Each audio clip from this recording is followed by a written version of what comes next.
get ready with me to go have something to eat. It's not really dinner, it's nothing fancy, it's just a place to get something to eat. I am on location. I just literally arrived. They flew me out for a meeting I have tomorrow. I just arrived. It's nighttime and I'm hungry because I've been flying all day. But what happened is there was weather, a little bit of rain, and so I had my hair silk pressed before I came, and the rain caught me, and then my hair got all kind of puffy. So I'm just using this brush I bought on Amazon. It's a pretty nice brush. It doesn't blow air, which I wish it did. It doesn't rotate, which I wish it did. But it's hot along here, so it kind of stretches the hair, and it has these brush bristles. So I can just roll my hair under it like this, and it kind of just forms like you can see the heat coming off it, right? It forms, you see that? And this is my natural hair. I don't have anything else in there, just my hair. So I'm trying to do the rest of it. Nothing fancy, I'm just trying to get it from being all poofy so I can go have something to eat before the restaurant closes. But I want to tell you something that happened to me on my flight here. So on my flight here, you know, I'm a Delta girl. I do not fly, I almost never fly any other airline. I typically fly Delta, and I like direct flights. I will definitely pay more so I can have a direct flight. I do not want to have to connect. So I get to the airport, and I happen to sit beside this older lady. And she was a little bit chatty, you know, but nothing too outlandish. A little bit chatty, white older lady. So she was there, and you know, there's another lady with a little baby. Well, I would say like maybe 3 years old, you know. So she's not really baby, but toddler. And the toddler was walking around and just playing and being playful, you know, kids. And the older lady said, "Oh, I wish I had the energy of that little baby." So I was like, "Oh, that's cool. She's so cute." So we started to chit chat. So it so happened that I got up because the airport is full. So I got up to use the bathroom. And I knew if I get up to use the bathroom that my seat would be taken because everybody's standing around. There really isn't much space for everybody anyway. So the minute you get up, you are bound to lose your seat. So I already thought that's going to happen. So anyway, I had to use the bathroom. I got up, I went to use the bathroom. So after I used the bathroom, I went to buy something to eat. And I came back and I saw that my seat was taken. But the lady that was sitting beside me, her seat was taken too. And I noticed that I saw her coming out of the bathroom too. So when she came out of the bathroom, I saw there was her seat wasn't taken. There's a bag on her seat. So I thought somebody had taken it. But it turns out that when she left to go use the bathroom, she told the other person beside us to hold her seat. So she came back, she gave me a smile, and she said, "Oh, I had somebody hold my seat." So I was like, "Oh, that's cool." You know, she was just being chatty, very nice. So I stood up beside like a column. You know, the columns where they have the plugs. So I plugged in my phone, you know, took opportunity to charge my phone while I was waiting. And then, I don't know when I fell asleep, standing up. Like, I'm the kind of person who will fall asleep anywhere. Like, bro, I will be standing up talking to you and just, like, drop dead sleeping. I'm just, when sleep attacks me, it attacks me. If I'm driving and I feel sleepy, I stop.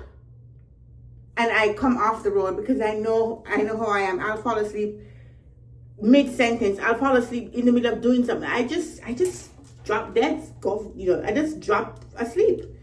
So I'm standing up and I'm sleeping. So the poor old woman, she gets up. I don't know how long I was there. I don't know if I started snoring. I don't know what.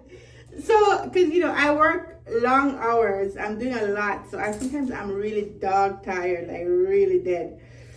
So she comes and she touches me and she says, "Hey, you can have my seat."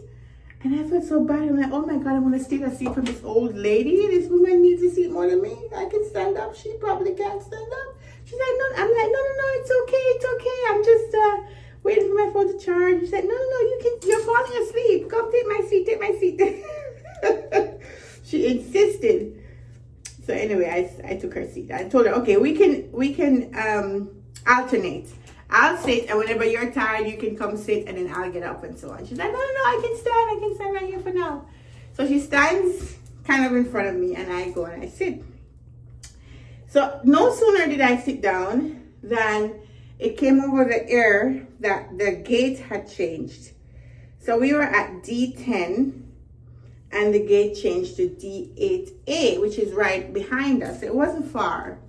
So then we all had to get up. So everybody lost their seat at that point. So we all got up. We all went over to the other gate. And when I went over there, because it was such a big crowd, I didn't see the old lady. I didn't know where she went. So I saw some empty seats, and I grabbed 2 seats and put my backpack on one of the seats and stood in front of the other seat because I'm saving the seat for her. Like wherever she was, man, she's gonna come sit right here. So I didn't see her. I'm like, where did she go? Maybe she went to the bathroom again or something. So I didn't see her. So eventually I saw her, and I said, hey, she was standing over, she was going to a different seat. And I said, hey, I'm saving a seat for you, come. And she said, oh, that's so sweet. So she comes and she sits beside me. And we start talking. She told me a little bit about herself and blah, blah, blah. Very nice lady. So no sooner had we sat down than it come over the air again that the gate had changed again.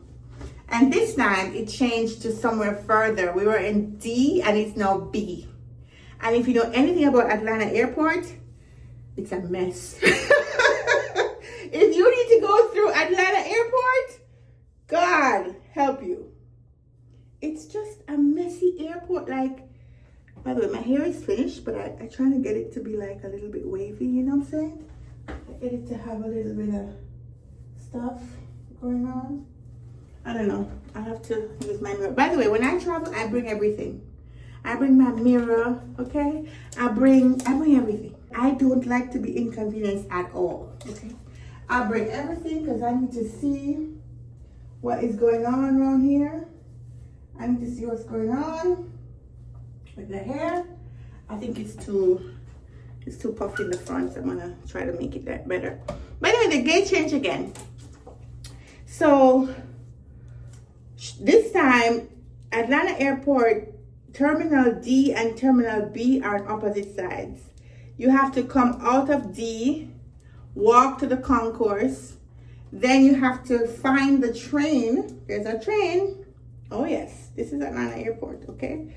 You have to find a train to take you from concourse D to concourse B. Then you gotta come off that concourse, then you gotta walk to find your gate on D because D has a lot. We're at D32. Sorry, we're going to B.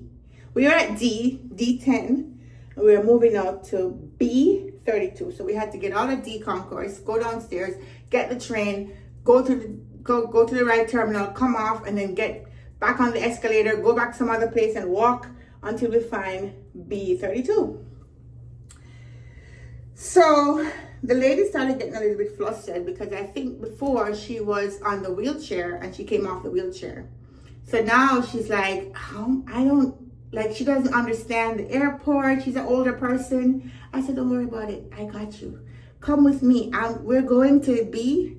Come with me. I'll walk with you.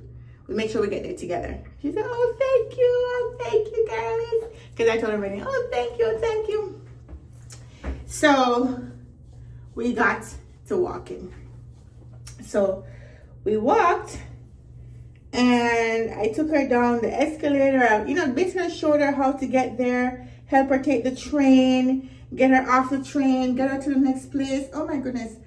She was like, oh, I'm so happy that I met you because I would have been so flustered because normally it's just like the gate changes right behind you or right in front of you or across from you. It's not like you have to do all of this stuff. I've never seen it this way. I was like, yeah, sometimes they do change. Depends on what's going on with the plane and all that stuff. So I took her to the next gate and she was so appreciative. And we chit-chatted the whole time, and then when we finally found the gate, she sat down. She's like, oh, I'm thirsty. So I'm like, okay, there is a place right here you can get something to drink. I'm gonna go get it for her. She's like, no, you should sit. I trust you. And she leave her bag and she went to get her water, and she came back. And then some other people that were sitting there were chit-chatting with us. I'm like, yeah, we become travel besties. She's joined at my hip. I'm not gonna lose her at all. She's getting on this plane today. So I helped her, and then she got on the plane. And then when I came off the plane, I saw her, and we walked to the TSA, the customs together. And then she's a citizen of this country, so she went that direction. I went the other direction, and I didn't see her again. But it was such a wonderful experience to just be useful and helpful. And I don't know, I feel so good when I can help random people just because they need it and I'm there. You know what I'm saying? Like, everybody was busy running around grabbing their bags. Everybody's trying to, go find the next gate. And nobody realized that there's an older person that's traveling alone, that doesn't have wheelchair assistance, that doesn't know how to navigate such a huge airport. Right? And if she had to stop and think and follow and do all this stuff, she could have missed the flight, or she'd have been lost trying to just get around. So I was so happy that God was able to use me to bless her. And when she even came out and I saw her, she was like, oh, where are you staying? I told her where I was staying. She's like, oh, I wanted to take you for dinner or something. I'm like, no, it's okay. I'm going to go downtown. And she was going somewhere else. I'm like, oh my goodness. The only thing I regret is I didn't get her number. So maybe next time I'm in town, I could give her a call or say something. I forgot. We were in such a rush to, go through the customs. We didn't get to stop and exchange numbers. But God will bless that lady. God will bless that lady. And I hope that every time I travel, or even not traveling, just being around, that God can see ways to use me to bless people, to help people in any kind of way, any kind of thing.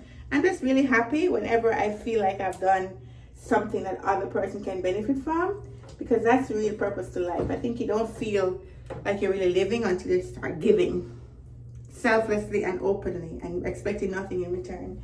So that was a great experience. And right now I think my hair is done. It's not great. It's a little too puffy for my liking, and I probably could use this thing to kind of hold it down a little bit. I don't know. I'm not the best at styling. I don't know how to style this thing. It could probably do something like that. Give it some waves or something. You know what I'm saying? The back I can style a little bit better, but I don't really know how to style the rest of it. So anyway, it doesn't matter. Tomorrow I'm going to be wearing my wig, so who cares? Tomorrow will be a wig day. So that's what's going to happen. But right now I'm just going to go get some eat because I'm hungry. But I wanted to share it with you guys, that little story, alright? And here is the finished look. Simple, but cute. There's the back. Yay! Bye.